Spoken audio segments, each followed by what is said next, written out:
What if we're not alone in the solar system, and never have been? Ancient Sumerian tablets speak of gods descending from the sky, not from heaven, but from a mysterious 12th planet orbiting far beyond Pluto. That planet has a name, Nibiru. According to ancient texts, it returns every few thousand years, bringing with it the powerful and godlike beings known as the Anunnaki. Were these beings truly gods, or were they something far more advanced, extraterrestrial architects of humanity itself?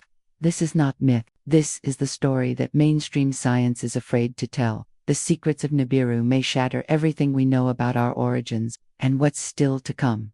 Hey guys, tonight we are going to close our eyes and drift back, way, way back, further than the pyramids, further than the first scribbled word. Imagine you're standing on the surface of a world that is not our own.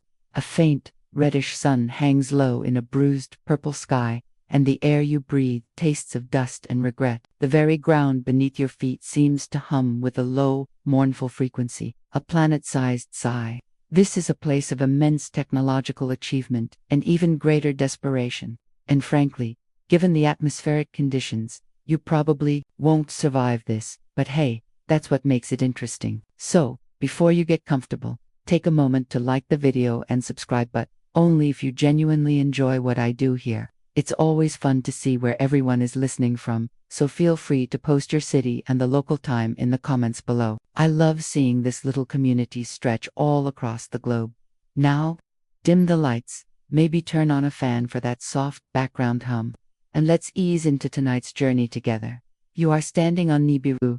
The name feels heavy on your tongue. Ancient, the air is thin, and you find yourself taking deliberate, measured breaths. All around you, the architecture is a marvel of impossible geometry, towers that pierce the thinning clouds, structures that seem to sing with a silent, crystalline energy. But the grandeur is tarnished, like old silver. A fine, gritty dust coats everything, a constant reminder of the world's slow decay. Your people, the Anunnaki, are tall and formidable, with a lifespan that makes millennia feel like a long weekend. Yet, for the first time in your history, you are facing an enemy you cannot outthink or outlast: your own sky. Your planet Nibiru travels on a vast, elliptical orbit, a 3,600-year journey that takes it far out into the cold, dark depths of space before swinging it back in towards the heart of this solar system. For eons your atmosphere has protected you, a perfect shield against the brutal radiation of the outer dark and the harsh glare of the inner system's star. But that shield is failing. It's tearing, becoming fragile. Holes are appearing, letting in cosmic rays that scorch the land and bring sickness. The planet is bleeding its life force into space, and your leaders, your scientists, your greatest minds, have finally admitted they are terrified. You make your way towards the central council chamber, your footsteps echoing in the cavernous, silent city. The mood is somber. There are no friendly nods, no casual greetings. Every face you pass is etched with the same quiet anxiety. The planet's SPF rating is basically 0 now, and everyone feels it. Inside the great hall, the air is thick with tension. At the head of a massive, obsidian-like table sits Anu, the king. His face is a mask of regal concern. To his right is his son, Enlil, the commander. He is stern, pragmatic, his jaw set like granite. To his left is his other son, Enki, the chief scientist. His eyes, unlike Enlil's, are restless, filled with a spark of brilliant, almost mischievous intelligence. You can tell this is another meeting that could have been an emo, but the theatrics are important when your world is ending. Enki is the one who delivers the report, his voice resonating through the chamber. He speaks of atmospheric degradation, of ozone depletion on a catastrophic scale, of the slow, inevitable death of your race if nothing is done. But then, his tone shifts from despair to something else. A plan. A desperate, audacious, and possibly insane plan. He projects a holographic image above the table. It's a swirling blue marble, dotted with white clouds and vast, green-brown countenance. The third planet. Or, as your ancient texts call it, key Earth probes, sent out centuries ago during a previous pass, have sent back data that is almost too good to be true. Earth is a water-rich world, teeming with life. But most importantly, its crust is laced with vast, unbelievable quantities of a specific element. Gold, not for currency, not for jewelry, not for gaudy thrones. For you, gold is the key to salvation. Enki explains his theory, one that has been tested in countless simulations. If you could mine enough of it, you could pulverize it into a fine, monoatomic dust, a white powder of gold, and seed your upper atmosphere. These microscopic particles would create a reflective shield, a golden bandage for your wounded sky, deflecting the sun's radiation and stabilizing the climate. It's the ultimate geoengineering project. It's a funny thought, really. The most advanced race in the system, brought to its knees, now desperate for the one thing the lesser developed planets seem to hoard for decoration. This concept isn't entirely alien, even to the future inhabitants of Earth. Modern scientists on that very planet would one day float similar ideas about stratospheric aerosol injection to combat global warming. A cosmic irony that hasn't happened yet, and this reverence for gold would be inherited by humanity. Historians still argue whether the obsession with gold in early human civilizations was purely economic or deeply rooted in a symbolic celestial belief system. The ancient Egyptians, for example, believed gold was the flesh of the gods, an indestructible substance that represented eternal life, a belief you now understand on a very literal level. And Lil scoffs, "The plan is beneath you. You are the Anunnaki, the princes of royal blood. You do not toil. You do not dig in the dirt of some primitive, backwater planet." He argues for more conservative measures, for hunkering down, for finding a technological solution here, on Nibiru. But Enki's logic is relentless. There is no time, the resources aren't here, the solution is there, waiting. The debate rages, but the truth is undeniable. The holographic Earth spins silently in the middle of the room, a beacon of hope. A decision is made. A mission will be sent. The first expeditionary force will travel to Earth, establish a base, and begin the arduous task of extracting the gold needed to save your world. Enki, as the architect of the plan, volunteers to lead the first party. Enlil, ever the commander, insists on overseeing the mission from Nibiru, a decision that will have profound consequences later. As the meeting adjourns, a wave of grim determination settles over you. The fear is still there, but now it has a direction. The journey will be long and perilous. You'll have to cross the asteroid belt, a dangerous region your people call the Hammered Bracelet. You'll have to enter the atmosphere of a foreign world and face its unknown dangers. It's a bit like packing for a trip that might last a few thousand years.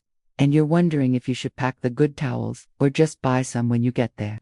The great skyships, the celestial chariots, are being prepared in the subterranean hangars. The call has gone out for volunteers. Your old life on Nibiru is over. A new, uncertain future awaits on the shores of that distant, beautiful, blue world. The air in the launch bay is cold and tastes of ozone and finality. You file aboard the great skyship, its name Gertablulu, or Scorpion Man, a tribute to a mythical guardian of your past. The ramp behind you seals with a deep, resonant thud that you feel in your bones, severing your connection to Nibiru. There's no cheering crowd, no grand send-off, just the silent, heavy knowledge that the fate of your world rests on the shoulders of the 50 of you aboard this vessel. 50 Anunnaki, led by the brilliant and restless Enki, on the universe's most ambitious gold run. You find your designated station, a sleek console that monitors the ship's environmental integrity. For a journey this long, everyone has a job. No one is just a passenger. Through the thick, crystalline viewports you see Nibiru. It fills your entire vision, a vast, majestic, and dying sphere of deep reds and purples. You watch the scarred plains and the faint glow of the cities you once called home. You wonder if you'll ever see them again. There's a sudden, powerful lurch as the ship's engines engage, a vibration that hums up through the floor and into your teeth. You are pushed back into your seat as the Gertablulu ascends, piercing the fragile atmosphere you've been sent to save. Your planet shrinks with alarming speed, from a world, to a globe, to a star. And then, it's just one more faint, reddish light in a sea of countless others. The journey has begun. You've packed for a few millennia, but you still have that nagging feeling you forgot your favorite charging cable. Your crew is a mix of specialists. There are geologists, engineers, and a contingent of younger, brawnier Anunnaki who will perform the heavy labor. These are the Ajiji. They are of your kind, but not of the same ruling class as Enki. They are the astronauts, the workers, the ones who will bear the brunt of the physical toil ahead. You can already see a subtle separation between them and Enki's scientific staff. A social dynamic that will have consequences you can't yet imagine. The days blur into an endless cycle of shift time. You pass through the outer planets, great slumbering giants of gas and ice. You see Jupiter, a colossal ball of raging storms, its great red eye seeming to watch you with malevolent indifference. Then Saturn, its rings a breathtaking, silent spectacle of frozen dust and rock. These planets would one day be observed by the inhabitants of your destination, Earth. In fact, the 5 planets visible to the naked eye, Mercury, Venus, Mars, Jupiter, and Saturn, were meticulously tracked by virtually every ancient civilization, from the Babylonians to the Mayans, each assigning them the names of their most powerful gods, a fitting tribute, you suppose, to the giants you are now gliding past. Enki is a constant presence, rarely resting. He moves through the ship, his mind a whirlwind of calculations and projections. You see him hunched over stellar charts, his fingers dancing across holographic displays, planning your route through the most treacherous part of the journey, the hammered bracelet, the asteroid belt. Your ship's navigation system, a chirpy, disembodied voice, keeps announcing course corrections like a stressed-out space limo driver. Debris field approaching, recalculating. You have reached your destination. Just kidding, it's more rocks. When you finally enter the belt, the mood on the ship becomes electric with tension. It's a cosmic minefield. Alarms blare as chunks of rock and ice, some the size of mountains, tumble silently through the void around you. The ship's automated plasma cannons fire rhythmically, vaporizing smaller threats, while the pilots manually weave the massive vessel through the larger obstacles. It's a delicate, deadly ballet, millions of miles from anywhere. During one close pass, you see a rogue asteroid graze the port side. The ship shudders violently, and for a terrifying moment, you imagine your mission ending here, a failed footnote in a dead world's history. But the ship holds. The pilots are skilled. You emerge from the other side, the ship intact. The crew breathing a collective sigh of relief. As you approach the inner solar system, you pass Mars. It's a rust-colored globe, cold and silent. Your long-range scanners pick up faint energy signatures from its surface, echoes of a time long past. Some of the crew gather at a viewport, pointing at the Sidonia region. There are geological formations there that look unnatural, a cloister of what look like pyramids and a mesa that from this specific angle bears a startling resemblance to a face. It's probably a trick of light and shadow, a planetary inkblot test. Still, it's a quirky and unsettling sight, a reminder that the universe has a strange sense of humor. Scientists still argue whether life on Earth was a homegrown phenomenon, or if its seeds were delivered from space, a theory called panspermia. Looking at the silent, dead worlds you pass, you can't help but feel a certain responsibility, wondering if your own ancestors, in their ancient travels, may have been the very gardeners of these worlds, intentionally or not. And then, you see it. At first, it's just a pinprick of brilliant blue light, but it grows steadily, day by day, resolving into a sphere of impossible beauty. Earth, it's more vibrant than any hologram.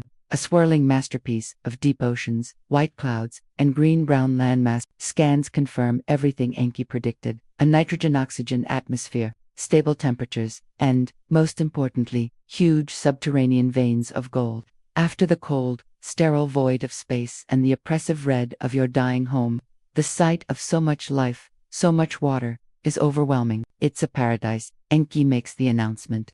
Prepare for atmospheric entry. We have arrived. The ship groans as it reorients itself, the nose dipping towards the planet.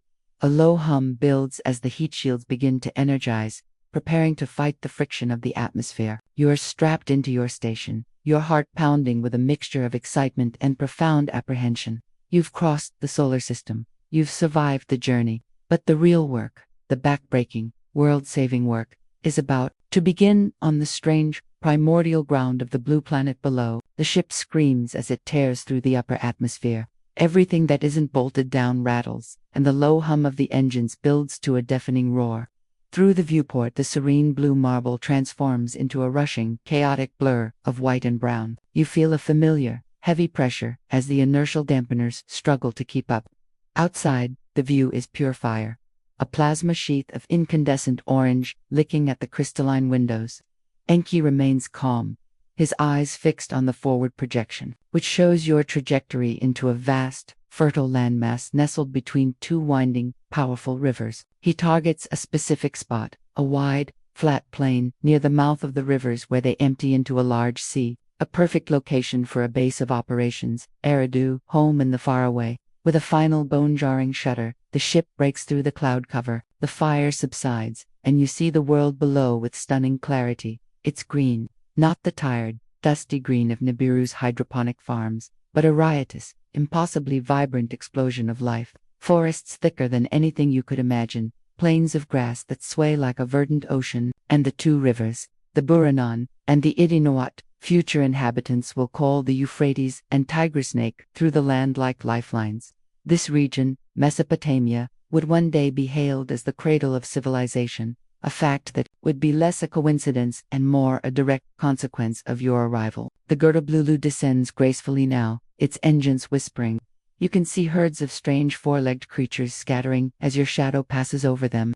The ship settles onto the plain with a soft hiss and a gentle bump. The landing struts sinking a few feet into the soft, rich earth. The engines powered down, and a profound silence falls over the crew. It's a silence filled with the weight of accomplishment and the dread of what comes next. Ramp down. Enki commands, his voice calm but filled with an undercurrent of barely contained excitement. He looks like a kid who just got the universe's biggest chemistry set for his birthday. The great ramp lowers with a low hydraulic hum, and for the first time, you smell it. The air of Earth. It's thick, wet, and heavy with 1,000 smells you can't identify. Damp soil, sweet decay, the perfume of alien flowers, the musk of unseen animals. It's so humid your pristine uniform probably feels like a wet dish rag in seconds. The gravity feels stronger, not by much, but enough to make your movements feel deliberate, sluggish. You step out onto the ramp, clutching a scanner, and take your first look at the Garden of Eden, the Sumerian name for the plain. That's all it means, but looking at it now, you can see how it would get mythologized. The plant life is extraordinary. Ferns as tall as you are, trees with bark like wrinkled stone that soar hundreds of feet into the sky, and flowers in colors you didn't know existed, some of which look beautiful and some of which look like they might try to eat you. The air buzzes with insects, some iridescent and jewel-like, others the size of your fist. The sounds are a constant, layered symphony, the chirps, clicks, and songs of countless birds, the distant bellows of large animals, the rustle of things unseen in the tall grass. This is a world in its raw, untamed prime. While you and the others set up a preliminary perimeter, unloading equipment and scanning for immediate threats, you get a better sense of the local residents. In the distance, a herd of enormous, shaggy beasts with long, curved tusks mammoths trudges slowly by, their heavy footfalls like a slow drumbeat. A sleek, muscular cat with teeth like daggers watches you from a rocky outcrop before melting back into the shadows. You make a mental note to not go over there. The squirrels here look like they could probably arm wrestle a small vehicle. One of the geologists lets out a gasp and points towards a line of trees. Moving ponderously through the clearing is something that defies belief. It looks like a rhinoceros, but it's hornless and easily the size of a small building, its head reaching the tops of the lower trees. This is a Paraceratherium, one of the largest land mammals to have ever walked the earth. A quirky and frankly terrifying fringe discovery that future paleontologists will drool over. It's one thing to see a fossil, it's another to see the real thing chew on a tree like it's a piece of celery. This is the world of the Pleistocene, an era of giants, and you, with all your advanced technology, are the aliens here. The intruders, the new, squishy things on the block. Enki seems utterly fascinated by it all, taking samples of plants, cataloging insect life, wading into the shallows of the river to analyze the water. The Ajiji, however, look less thrilled. They grip their energy rifles a little tighter, their eyes scanning the horizon nervously. They're the ones who will have to venture out into this beautiful, deadly theme park to dig for gold. As the twin suns of this system begin to set the large yellow star and the much smaller distant companion that is your own Nibiru, the sky turns a brilliant orange and pink. The sounds of the day creatures fade, replaced by the chirps and croaks of the night shift. You stand by the ship, the glow of your temporary camp pushing back the primeval darkness. A sense of profound isolation settles over you. You are impossibly far from home, surrounded by a world that is both a paradise and a nightmare. Historians still argue whether the biblical story of the Garden of Eden was a culturally inherited memory of a real place, or simply an allegory for a lost golden age. Standing here, on the plains of Edion, watching a saber-toothed tiger watch you back, you suspect it might be a little of both. The beauty is real. The danger is real. And the work hasn't even started yet.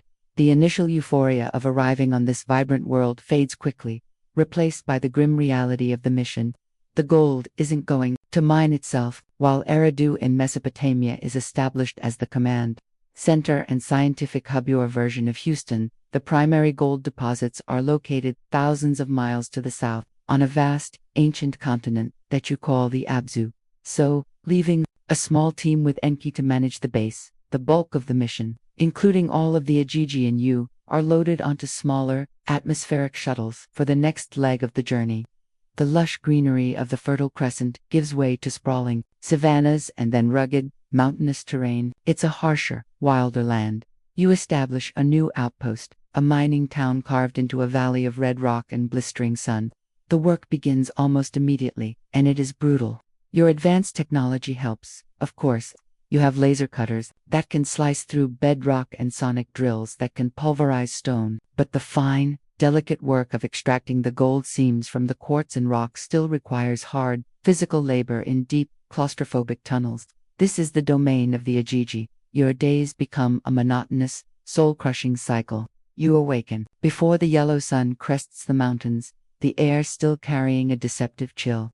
After a quick meal of nutrient paste which tastes exactly as beige as it sounds, you descend into the mines. The heat builds quickly, trapped by the rock walls until the tunnels feel like a furnace. The air is thick with silica dust that coats your throat and clings to your sweat-soaked skin. The constant, high-pitched whine of the drills is a physical presence, a sound that vibrates in your skull long after your shift ends. It turns out even hyper-advanced plasma drills get clogged with mud, and someone has to be the one to clean them. Guess who? The Ajiji toil for cycles that would be considered inhumane by any standard. They haul heavy loads of rock, operate the shuttering machinery, and endure the constant risk of tunnel collapses. The local wildlife is also a persistent nuisance. The safety briefings now include a section on how not to get adopted by a family of overly curious baboons, which is somehow less helpful than it sounds. You watch the Ajiji, their powerful frames stooped with exhaustion, their faces grim masks of dust and fatigue. They were astronauts.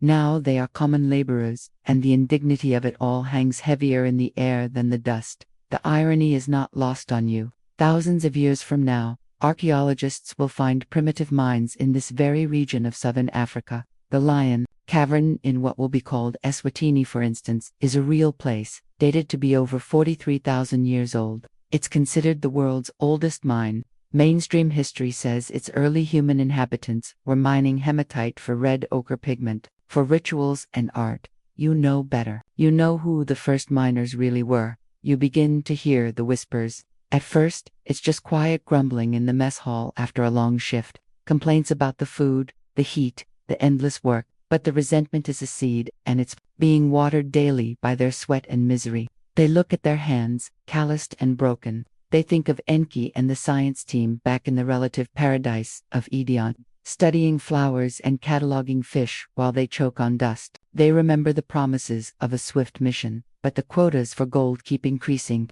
Enlil sends encouraging memos from the comfort of Nibiru about boosting productivity and meeting quarterly targets, which is always a fantastic morale booster for the guys waist-deep in acidic groundwater.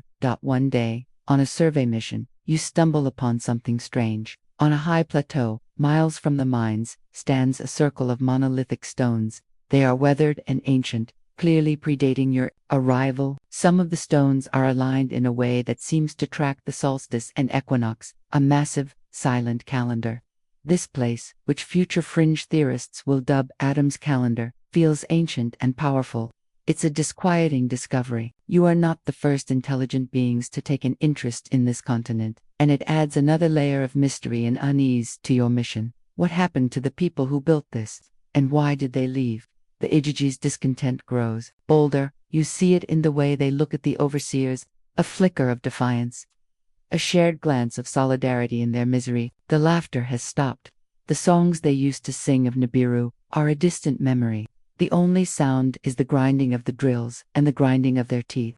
Historians still argue whether the great labor movements of human history were driven purely by economic desperation, or by a deeper, more profound hunger for dignity and self-determination. You're watching the answer to that question play out in real time. The Ajiji are not just tired, they are humiliated. They are the younger sons, the lesser nobles, the ones who drew the short straw, sent to a primitive planet to perform a task they feel is beneath them, all to save a world they may never see again. The tension is a physical thing now, a low hum beneath the noise of the mine. A tool is dropped a little too forcefully. An order is followed a little too slowly. A question is asked with a little too much sarcasm. It's a pressure cooker with no release valve. You look at their exhausted, angry faces, illuminated by the harsh glare of the work lamps in the deep, dark tunnels of the Abzu. You know this can't last. Something has to give, and when it does, it will not be quiet, and it will not be peaceful. The breaking point arrives, as it always does, not with a grand declaration, but in a moment of spontaneous, collective refusal. It's the end of another grueling shift. The air in the mine is thick enough to chew, and the heat is oppressive. An overseer, a loyalist to Enlil's rigid command structure, barks an order for one more load of ore to be hauled to the surface. A young Ajiji, his face streaked with sweat and grime, simply drops his tools. They clatter loudly in the sudden silence. He straightens up, looks the overseer in the eye, and says nothing. But his silence is a roar. One by one, the others follow suit. Tools are dropped. Drills are powered down.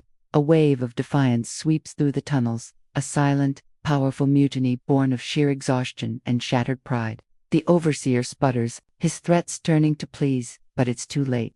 The Ajiji have had enough. They march out of the mines, not in a chaotic mob, but with a grim, unified purpose. They gather their tools, not their mining implements, but their laser cutters, their sonic pulverizers, the very instruments of their labor, and turn them into weapons. Word of the rebellion spreads like wildfire. The Ajiji stationed at the shuttle bays and the smelting stations join the cause.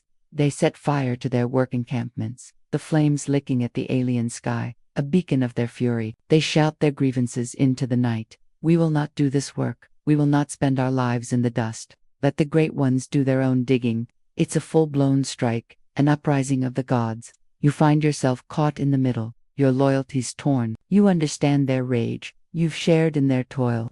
But the sheer chaos is terrifying. The rebels, now an organized force, have a singular, audacious plan.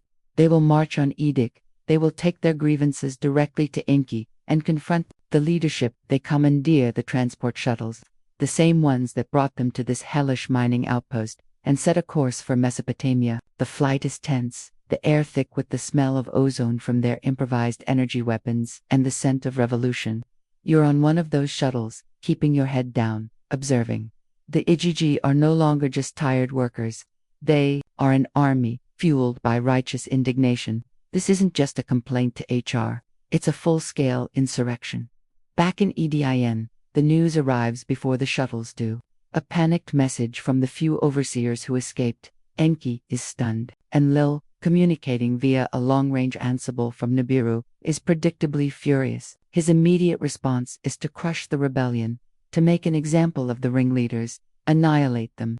He commands, his voice crackling across the vastness of space.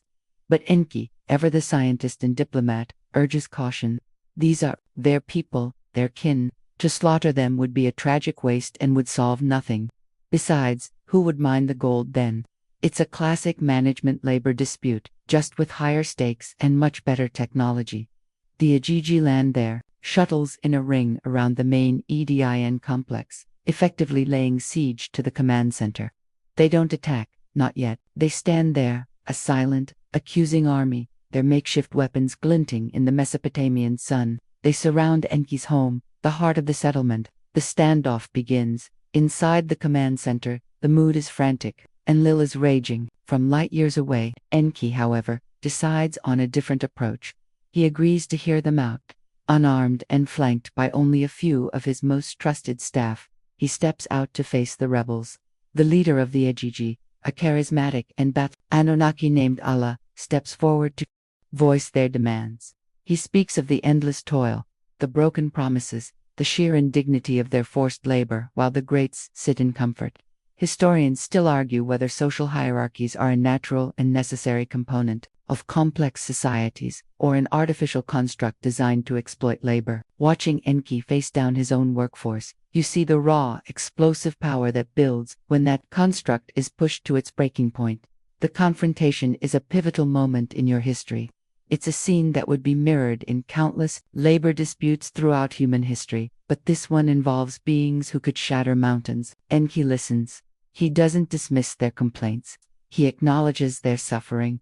He validates their anger. He knows Enlil's iron-fisted approach is a dead end. Violence will only beget more violence, and the mission, the salvation of Nibiru, will fail. The standoff lasts for days. Tensions are high. A single stray shot could ignite a civil war. But Enki's patient diplomacy begins to work. He is sympathetic. He understands. But he is also trapped. The gold must be mined. Nibiru is still dying. The problem hasn't changed. After days of negotiation, with Enlil fuming from afar, Enki calls a full council meeting. He brings the rebel leaders into the command center. He knows he can't force the Ajiji back to the mines.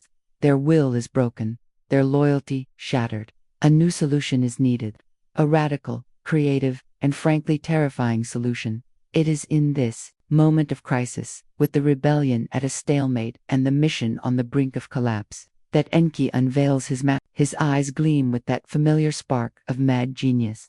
The work is too hard for the Ijiji, he concedes.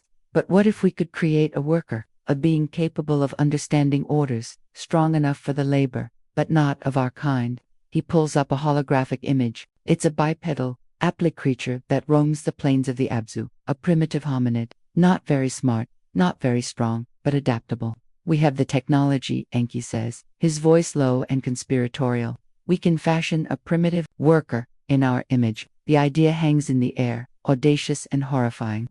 The solution to the rebellion is not peace, not surrender, but creation. The council chamber is silent, the weight of Enki's proposal sinking in. The Ajiji leaders, who came to argue for their rights, now find themselves listening to a plan that would make them obsolete. Enlil, his face a thunderous mask on the holographic communicator, is appalled. The idea is an abomination. You do not mix your divine essence, your perfect genetic code, with that of a primitive beast of the field. It's sacrilegious. It's dangerous. It's just plain gross, from his perspective. But Enki is a master persuader. He lays out his logic with the cool precision of a scientist. The gold is essential. The Ajiji will not work. A new labor force is the only answer. He frames it not as a perversion, but as a necessity, a brilliant feat of engineering. We will not create a new Anunnaki, he clarifies, his voice soothing and reasonable. We will create a Lulu Amilu, a mixed worker, a helper. It will bear the toil, so the Ajiji don't have to. It will be our hands in the mines, nothing more. He directs their attention to the genetic data scrolling on the main screen. He has already studied the native hominid, the creature that future paleoanthropologists will classify somewhere within the Homo genus, perhaps Homo erectus. It's bipedal, has opposable thumbs, and shows rudimentary social structures. The raw material is there. The key, Enki explains, is to bind upon it the image of the gods. This isn't about creating a simple hybrid. This is about taking the vessel of this creature and upgrading it, jumpstarting its evolution with a targeted injection of Anunnaki DNA. A little bit of your intelligence, your capacity for language, your physical adaptability, just enough to make it an effective servant. It's like upgrading the firmware on a biological machine. The debate is fierce. Enlil argues vehemently against it. He sees the potential for disaster. What if these creatures become too smart? What if they multiply beyond your control? It is a line that should not be crossed. But the Ajiji, the rebels, are now swayed. The prospect of being freed from the mines is a powerful motivator. They throw their support behind Enki. They don't care about the philosophical implications. They just don't want to dig anymore. Their support tips the balance. The council, with Anu's reluctant blessing, approves the project. The Great Rebellion ends not with a bang, but with a bioengineering proposal. The task falls to Enki and his chief medical officer, a brilliant geneticist named Ninur. She is known as the Lady of the Embryo, a master of life sciences. Together, they convert a section of the EDIN complex into a state-of-the-art genetics laboratory. It's a place of strange humming machines, incubation cylinders, and microscopic manipulators. They capture several of the native hominids from the savannas of the Abzu, bringing them back to the lab. You watch the creatures, huddled in their containment fields. They are frightened, their eyes wide with confusion. You feel a pang of something, pity. They have no idea they are about to become the subjects of the most audacious experiment in the planet's history. The process is one of trial and error. Ninhursag extracts OVA from the female hominids in a delicate procedure that feels both sacred and profane. Enki's own genetic material is carefully isolated, refined, and mixed with that of the hominid. The fertilized egg is then implanted into a surrogate, one of the Anunnaki medical officers who volunteered for the honor. The first attempts are failures, horrific failures. The genetic codes don't mesh correctly. There are malformed creatures, beings that don't survive past incubation, monstrous mistakes that are quietly and sorrowfully disposed of. Ninhursag grows frustrated, crying out at one point, "My creation is not perfect. It is a heartbreaking process of scientific discovery." It's a process that mirrors, in a way, the historical development of animal husbandry and agriculture. Early humans spent millennia selectively breeding plants and animals, slowly changing their genetic makeup to suit human needs, creating hardier wheat, more docile cattle. You are simply doing the same thing, but in a single afternoon, and on a sentient being. A historical fact that underlines this is the domestication of the dog from the wolf, a process of genetic manipulation that took thousands of years of selective breeding to achieve. You are trying to do the same to a hominid in a petri dish. Historians still argue whether the sudden and explosive development of the human brain, the Great Leap Forward, seen in the archaeological record, was a natural evolutionary process, or the result of some external catalyst. Standing in this lab, watching Ninhursag meticulously splice genetic code, you know the truth. You are the catalyst. Finally, after numerous attempts, they achieve a stable fusion. The surrogate mother carries the embryo to term. The birth is a momentous occasion, attended by Enki Ninhursag and a handful of the highest-ranking Anunnaki. The child that is born is different. It's not an Anunnaki. It's not one of the primitive hominids. It is something new. It has the dark, intelligent eyes of your people, but the coarser features and body structure of the earthborn. It is perfect, healthy, viable, a successful prototype. They call him Adamu, which in your language simply means earthling or of the earth. The first Lulu Amilu, the first human. He is raised in the Idian complex, a living, breathing proof of concept. He learns quickly, far more quickly than any native creature. He can understand commands, he can perform simple tasks. He is strong, resilient, and, most importantly, subservient. He is the solution, the perfect slave. Enki looks upon his creation with a mixture of pride and something you cannot quite decipher, a flicker of paternal affection, and Lil, observing from afar, sees only a tool, an instrument, an abomination that is, for now, a useful one. The plan is to create more, to clone Adamu, and produce a workforce. The Ajiji can go back to being astronauts and shuttle pilots. The mission can be saved. The Lulu will bear the burden. But as you look at this first man, this innocent creature fashioned for labor, you can't shake a deep, unsettling feeling. You haven't just created a worker, you've created a soul. And that is a variable Enki's perfect plan may not have accounted for. With the successful creation of Adamu, the project moves into mass production. Using his genetic template, Enki and Ninhursag refine the process. They no longer need Anunnaki surrogates, a detail that probably makes everyone feel a little less weird about the whole thing. They fashion female counterparts, creating a self-replicating workforce. Soon, the EDIN complex and the surrounding areas are bustling with these new beings. The Lulu Amilu, they are docile, strong, and eager to please, performing the tasks assigned to them without complaint. They maintain the hydroponic farms, assist with construction, and, most importantly, they are sent south to the Abzu to take over the grueling work in the gold mines. The Ajiji are overjoyed. They are freed from their subterranean prison and reassigned to more prestigious jobs, managing the Lulu, piloting the shuttles that transport the gold, and overseeing the orbital station that beams the refined metal dust back towards Nibiru. The crisis is averted. The gold flows uninterrupted. The mission is back on track. For a while, the system works perfectly.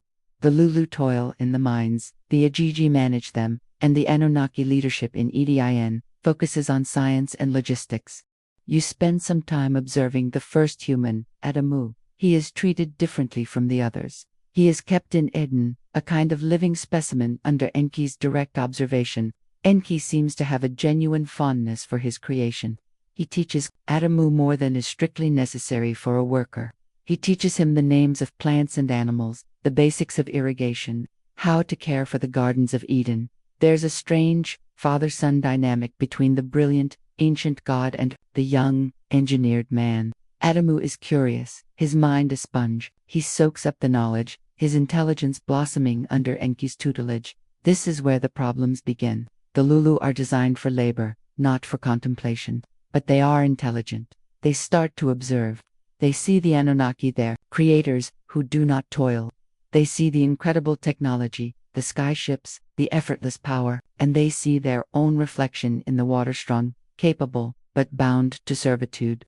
A quiet awareness begins to dawn in their eyes. They start asking questions, not in rebellion, but in simple, childlike curiosity.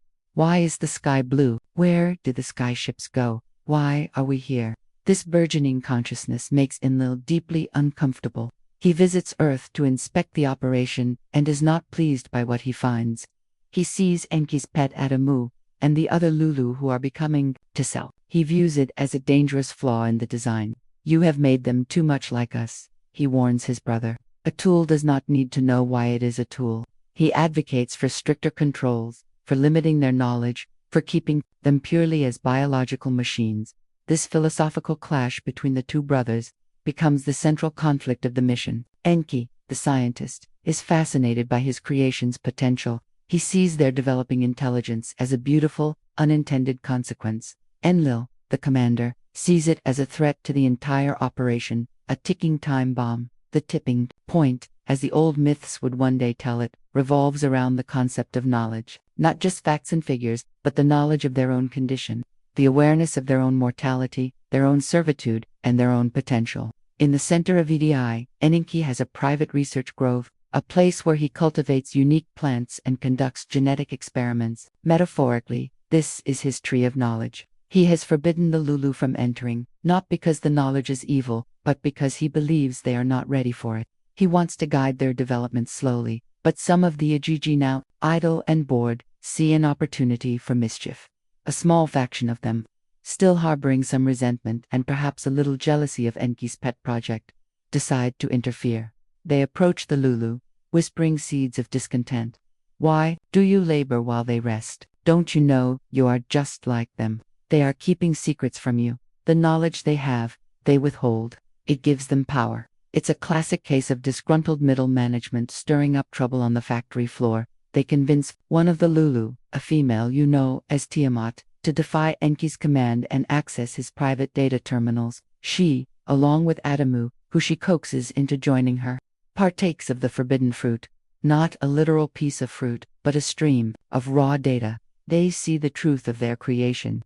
They see the schematics of their own genetic code. They see their status as manufactured slaves. And crucially, they learn about procreation. Until now, their reproduction was artificially controlled by Ninhursag. They were not aware of how to do it themselves. This, more than anything, is the true forbidden knowledge, the power to multiply on their own terms. The aftermath is immediate. Their innocence is shattered. They become aware of their nakedness, their mortality, their enslavement. They feel shame, anger, and fear. When Enki finds them, they are hiding, trying to cover themselves. The childlike trust is gone, replaced by the weary eyes of beings who have seen too much. This moment, of course, is immortalized in the biblical story of Adam and Eve.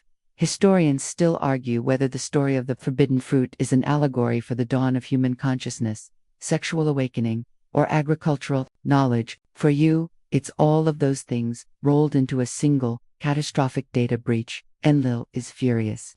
This is exactly what he predicted. He wants them destroyed. All of them. They know too much.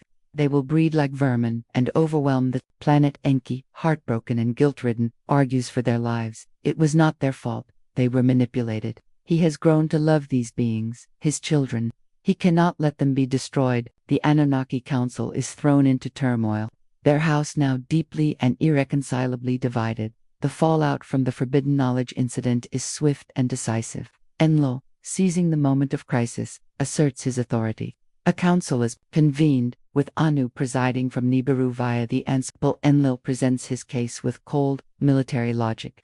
The Lulu experiment is a failure. The creatures are now self-aware, resentful, and most dangerously capable of uncontrolled reproduction. They are no longer a manageable workforce. They are a potential threat to the mission, and, by extension, to Nibiru itself. He paints a grim picture of a future where billions of these beings overrun the planet, challenging their creators. "We came here to save our world," he thunders, his voice resonating with authority, "not to create our replacements." Enki mounts a passionate defense. He argues that the Lulu are now sentient beings. To exterminate them would be genocide. He takes responsibility for the security breach but insists that the situation can be managed. "They are my children," he pleads, a raw, paternal emotion in his voice that is unusual for an Anunnaki. "We cannot simply discard them like a failed experiment." He proposes a new path: integration and education. Guide them, teach them, and let them become a junior partner in the planetary project. But fear is a more potent motivator than compassion. The Council, including the once rebellious Igigi, who are now terrified of being replaced by a species that breeds faster than they do, sides with Enlil. The verdict is a compromise, but one that heavily favors the commander. The Lulu will not be exterminated, but they will be cast out. They are expelled from the protected confines of Edin, banished from the garden. They are to be scattered, left to fend for themselves in the wilderness of the earth. The N will withdraw from direct contact, observing them only from a distance. The gold mining operation will be automated as much as possible, with the Lulu left to their own devices. In the Abzu, a forgotten labor force with no masters. The scene of the expulsion is heartbreaking. Adamu Tiamat and the first generation of their kind are herded to the gates of the settlement. They are confused, frightened. They look back at the gleaming structures of Edion, the only home they have ever known. Enki stands there, his face a mask of sorrow. He cannot defy the Council's decree as they are pushed out into the untamed wilderness. You see him give Adamu one last parting gift, not technology, but practical knowledge. He quickly teaches them how to make clothes from animal skins, how to find edible plants, how to make a fire. It's a small, desperate act of a father trying to prepare his children for a harsh world. This act of being cast out, forced to toil and survive by the sweat of their brow, would become a foundational myth for the entire human race. The Anunnaki house is now irrevocably divided. Enlil and his faction retreat into a strict, isolationist policy. They see humanity as a mistake to be contained. Their new headquarters becomes a fortified, elevated citadel, far from the growing tribes of men. Enki and his smaller faction, however, feel a deep sense of responsibility. They operate more covertly, establishing their own enclaves, often near the water by the rivers and the coasts. From here, they continue to monitor the fledgling human race, unable to simply abandon them. Over the next few generations, for you, a generation is a very long time. You watch humanity struggle and survive. They are remarkably resilient. They hunt the megafauna. They form tribes. They develop rudimentary language and culture. They multiply. Just as Enlil feared, their population begins to grow exponentially. And in their oral traditions, they tell stories. They speak of the sky gods who created them, of a paradise they were cast out of, and of two great god-brothers who fought over their fate. One, a stern, judgmental god of the storm, and the other a wise, benevolent god of the waters and secret knowledge. It's not hard to see who is who. Enki, in secret, continues his work. He can't help himself. He sees the potential in humanity and believes they are worth saving, worth guiding. He and his followers occasionally make contact with specific tribes, choosing individuals who show promise. They teach them the basics of agriculture, astronomy, animal husbandry. They are the culture bearers, the mysterious gods who appear, bestow gifts of knowledge, and then vanish. This act of bestowing knowledge is a common thread in countless mythologies. The Greek story of Prometheus, who stole fire from the gods and gave it to mankind, is a perfect parallel. Mainstream history views these as allegories for human innovation. You know them as clandestine tutoring sessions. Enlil, of course, discovers this. His surveillance is vast. He is enraged by Enki's blatant defiance of the council's decree. The conflict between the brothers escalates from a philosophical debate into a cold war.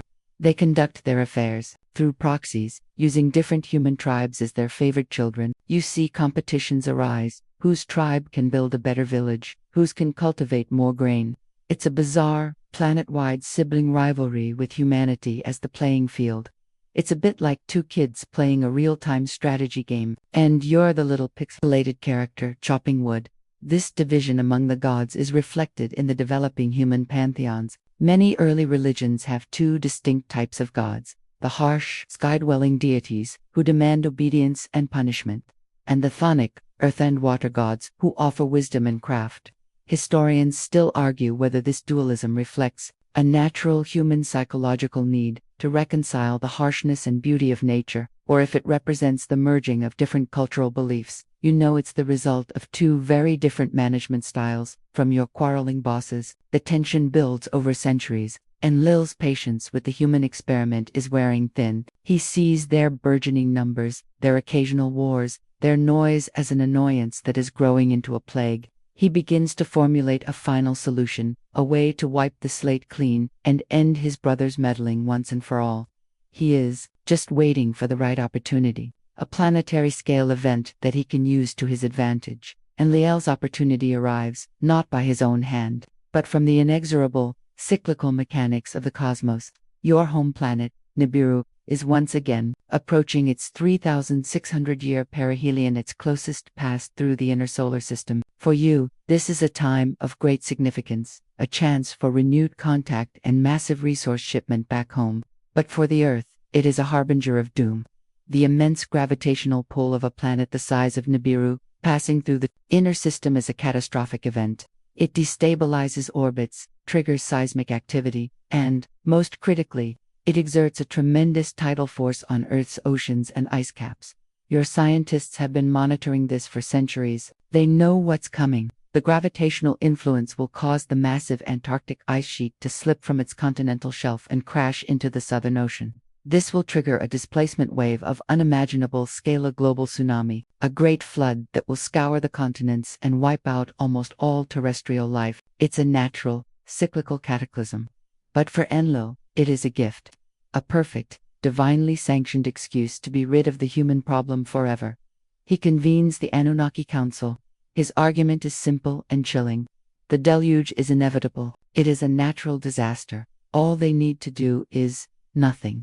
They will simply retreat to their skyships, ascend into orbit, and wait for the flood to pass. They will let nature take its course, cleansing the planet of the noisy, troublesome humans. He frames it as a non-action, an act of divine indifference. To ensure no one interferes, he makes the entire council swear an oath of secrecy. They are forbidden from warning the humans of the coming disaster. Let them be washed away, he decrees. We will start again. Or perhaps we will simply abandon this failed project altogether. Enki is horrified. He is bound by the oath, sworn in the name of Anu himself. He cannot speak of the coming flood directly. To do so would be the highest form of treason. He argues, he pleads, but the council, weary of the human experiment and intimidated by Enlil's authority, agrees. The plan is set. The Anunnaki will save themselves and leave their creations to their fate. But Enki, the master of loopholes and secret knowledge, cannot let his children perish. He is a god of wisdom, but also of trickery. He cannot break his oath by speaking to a human, but perhaps the oath didn't say anything about talking to a wall. He devises a clever, clandestine plan. He travels to the city of Shuruppak, on the banks of the Euphrates, where one of his favored humans lives. This man, known as Utnapishtim in the Sumerian tales and later as Noah in the Hebrew tradition, is a righteous and intelligent leader. A man Enki had personally mentored. Enki doesn't approach him directly. He goes to the reed hut where Utnapishtim lives. Standing outside, he pretends to speak to the wall of the hut itself. Reed hut, wall, wall. He begins, a theatrical performance for an audience of one. Listen to my words. A great flood is coming. It will sweep over the land and destroy all of humankind. You must abandon your possessions, build a vessel, build a great ship, I will give you the design, the precise measurements. He then proceeds to dictate the schematics for a massive, submersible vessel, a submarine, essentially to withstand the cataclysmic wave. He instructs him to seal it with bitumen and pitch, to gather the seed of all living things, DNA samples of the local wildlife, provided by Enki's own scientists, and to bring his family and a few skilled craftsmen aboard. It's a brilliant circumvention of his oath. He didn't tell a man, he told a house. It just so happens the man was inside. It's the kind of argument that would make a lawyer proud. Utnapishtim is naturally stunned. He hears the voice of his God, and, having a long-established trust with Enki, he does not question it. He tells his fellow townspeople he is leaving because he is out of favor with the god Enlil, and must go to live with Enki in the Abzu. This gives him a plausible excuse to build the enormous, strange-looking boat. The people mock him, of course. Building a massive, boxy ship in the middle of dry land seems like madness, but he and his small team work tirelessly, following the divine instructions to the letter. The historical basis for a great flood is a fascinating point of debate. Geologists have found evidence for massive localized flooding in Mesopotamia around 2900 BCE, an event that could have inspired the myth. Furthermore, the end of the last ice age saw catastrophic sea level rise and megafloods across the globe. As ice dams burst, historians still argue whether the flood myth in so many disparate cultures from Sumeria to India to the Americas points to a single global event or as a common mythological response to the terrifying and life-giving power of water. Standing on the deck of your orbiting spaceship, you know the truth is far more spectacular. As Nibiru draws closer, the earth begins to groan. Earthquakes shake the continents. The weather becomes erratic and violent. The Anunnaki, their work, on Earth's complete for now, board their various ships and ascend into orbit. From the safety of space, you watch. Then, it happens. With the tectonic shudder that is felt across the globe, the Antarctic ice shelf collapses. A wall of water, miles high, erupts from the south and begins its inexorable march across the planet. From your vantage point, it is a terrifyingly beautiful sight. The oceans rise, swallowing the coastlines, then the lowlands, then everything. The water is a churning, angry maelstrom of debris. Even the other gods, the ones who supported Enlil, are horrified by the sheer scale of the destruction. They huddle in their ships, cowering like wet dogs, as the old texts would say. They weep for the world they had come to know. The flood rages for days. The entire surface of the earth is a single, violent ocean. Enlil looks down, satisfied. His problem is solved. The slate is clean. But then, as the waters begin to calm, a single vessel is spotted, floating amidst the wreckage. Utnapishtim's submersible Enlil is incandescent with rage. He knows instantly who is responsible. Enki, you have betrayed us all, he screams. The brothers are about to have their final, explosive confrontation. The moment the two brothers stand face to face on the freshly drenched earth, the air crackles with a tension that rivals the storm itself. Enlil's rage is a physical force, a palpable wave of fury. Enki stands before him, not with defiance, but with a profound and weary resignation. He looks at the survivors stumbling from the ark, dazed, grateful, and utterly ignorant of the divine drama they are caught in, and then back at his brother. You broke your oath, Enlil snarls, his voice echoing across the muddy plain. No, brother, I did not, Enki replies calmly, a faint, almost sad smile on his lips. I swore not to speak to a man of the coming doom, and I did not. I spoke to the reeds of a hut. It is not my fault the man within was a good listener. It's a defense so audacious, so legalistic, it's almost comical, a divine technicality. But Enlil is not amused. He is about to unleash his full fury when something unexpected happens. The other Anunnaki, the ones who had cowered in their ships, begin to land.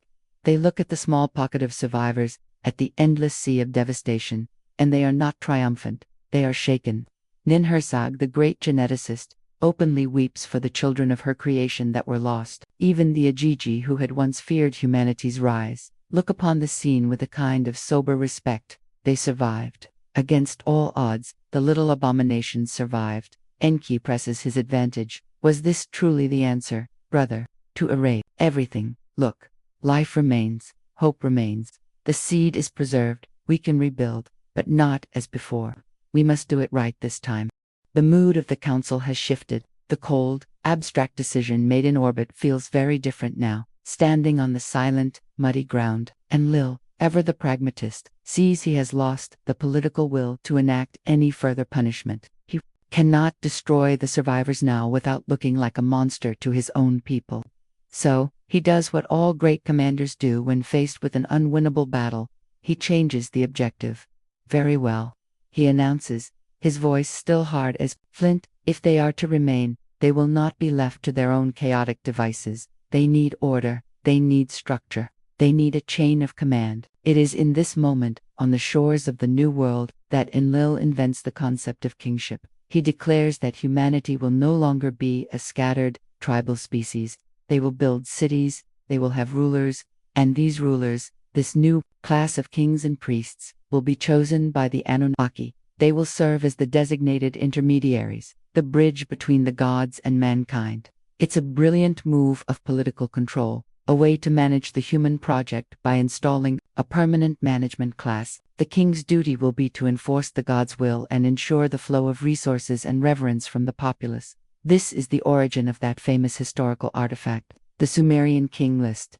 It's an ancient cuneiform tablet that lists the rulers of Sumer, stating that after the flood, kingship descended from heaven. Archaeologists and historians still argue whether the list represents a real lineage of rulers or is a later political fabrication designed to legitimize a specific dynasty. You know it as the first corporate-style org chart for human civilization. The reign lengths it records for the first post-flood kings are fantastically long, hundreds of years each. Not quite Anunnaki long, but a clear sign of their divine favor and, perhaps, a little lingering genetic enhancement. With the New World Order established, you and the other Anunnaki set about jump-starting civilization. You give them the Mies, set of divine decrees or tablets of destiny. These aren't just stone tablets with rules. They are more like bundles of knowledge, crystalline data drives containing the foundational software for a civilization.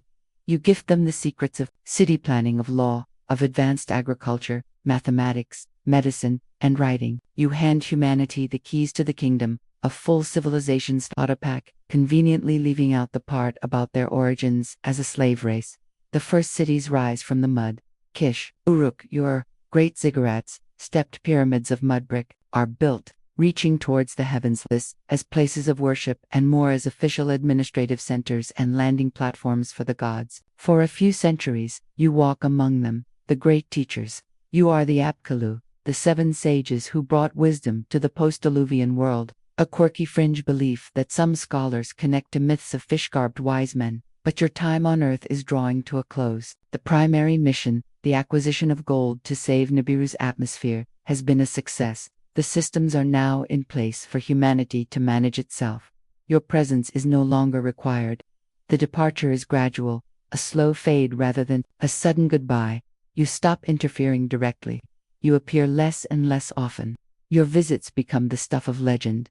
Your interactions, the basis for myth. The gods become more distant, more abstract. The direct line to the divine becomes a prayer to an empty sky. The day finally comes. You stand on the launch pad of the spaceport in what will one day be the Sinai Peninsula. The last of the great skyships is ready to depart. You look out at the world you have shaped. The cities gleam in the distance. The fields are green and irrigated.